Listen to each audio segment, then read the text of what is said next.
কি সুন্দর না?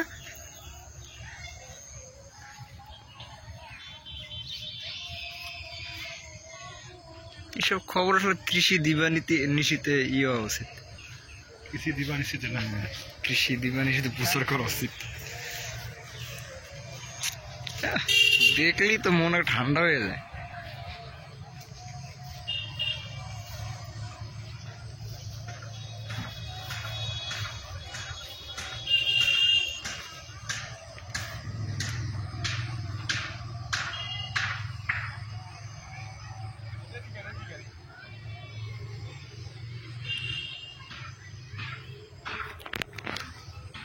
কি সুন্দর মিষ্টি কুমড়ার ক্ষেত।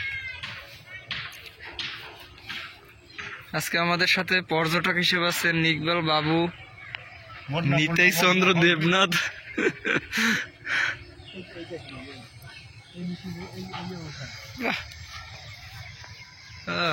কি সুন্দর।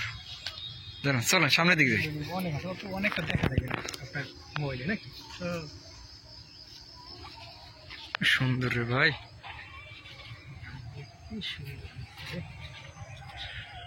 দেখলি মন দূর হয়ে যায়। ওই যে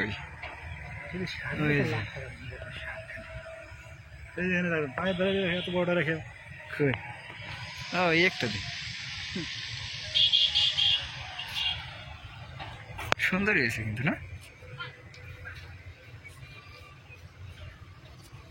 অবশ্যই না করতে আছে বুঝলেন, বড় কথা বিক্রি করছেন তাতে কিন্তু দাম বেশি। এই মালিকের কেমন লাভ হইতে পারে? মালিক আমি। ইকবাল ভাই, তাহলে আপনার এই ক্ষেতে কেমন লাভবান, কেমন কেমন খরচ হয়েছে আমাদের একটু বলেন তো। আমার এই ক্ষেতে বিগত 3 মাসে খরচ হয়েছে 3 থেকে 4 লক্ষ টাকা। আমাদের 1 একর জমি নিয়ে মিষ্টি কুমড়ার চাষাবাদ করা হচ্ছে। আমি আশা করছি আমাদের ক্ষেতে নর্মালি 5 লক্ষ টাকা আমার লাভ হবে। বাহ, দারুণ দারুণ দারুণ। কারণ আমার কাঁচা মিষ্টি কুমড়া অনেক দাম পাচ্ছি, আমি খুব আনন্দিত। কারণ ভালো, আমি প্রায় 2 লাখ টাকার মতো বিক্রি করে ফেলছি। এখনো আমার প্রায় 6-7 লক্ষ টাকা বিক্রি করা যাবে। খুবই ভালো। আচ্ছা ইকবাল ভাই, আমাদের একটু বলবেন এই বেকারত্ব ঘোষণার জন্য আপনার যে এই পরিকল্পনা আপনি গ্রহণ করছেন, তাদের প্রতি যে মেসেজ বা বার্তা কি আপনার বলেন তো। মানুষ এই বেকারত্ব সমস্যা দূর করার জন্য মানুষ চাকরির পিছনে না ছুটে সবাই যদি উদ্যোক্তা হয়, কেউ গরুর ফার্ম, মুরগির ফার্ম, কৃষিকাজ, এগুলো সব কিছু কৃষির আওতায়ভুক্ত। যদি যুব সমাজ এগুলোর উপরে ধাবিত হয় তাহলে তারা অনেক স্বাবলম্বী হতে পারে।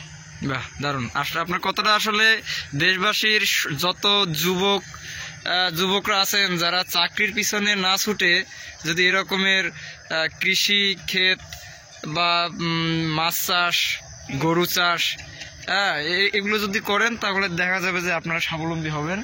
হ্যাঁ, শুধুমাত্র আমরা এই চাকরির পিছনে ছুটে ছুটে আমরা কিন্তু আসলেই যাই হোক। আপনারা দেখুন দর্শক, কত সুন্দর ক্ষেত, কত সুন্দর। এই যে দেখুন, দেখলে আসলে মনটা আসলে একদম মনটা জুড়িয়ে যায়, দেখলে আসলে চোখ জুড়িয়ে যায় আর কি।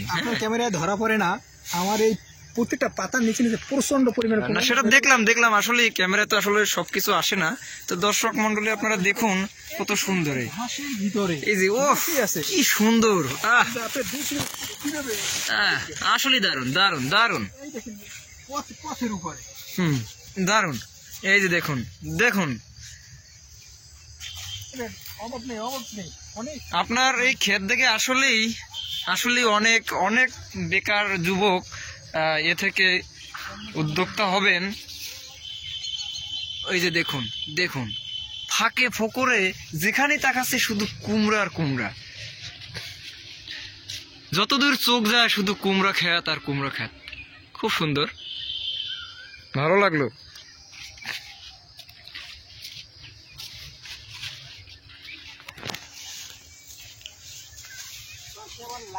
ও দারুন। আচ্ছা, আপনার এই লাউ ক্ষেতটাও তো অনেক দেখতে সুন্দর, অনেক সুন্দর।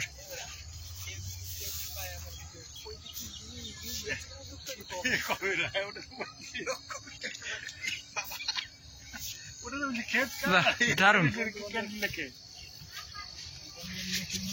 এই যে দেখুন কি সুন্দর,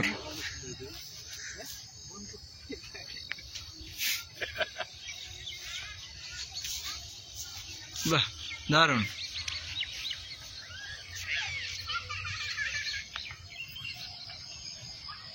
মনে হয় এখানে মাছা বানাই এখানে থেকে যাই 5 রাত, কি বলেন ইকবাল ভাই? থাকেন, শুধু মিষ্টি কুমড়ার ভাজি সবজি খাবেন। না তা তো ঠিকই, আপনার আতিথেয়তায় আমরা মুগ্ধ। তো দেখি পরবর্তীতে আবারও আসবো আপনার এই ক্ষেত পরিদর্শনের জন্য।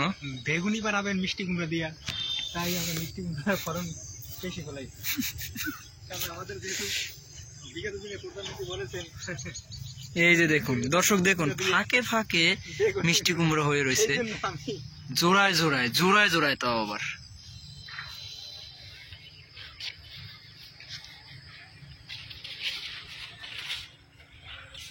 এই যে দেখলেই তো মন ঠান্ডা হয়ে যায়। বাহ,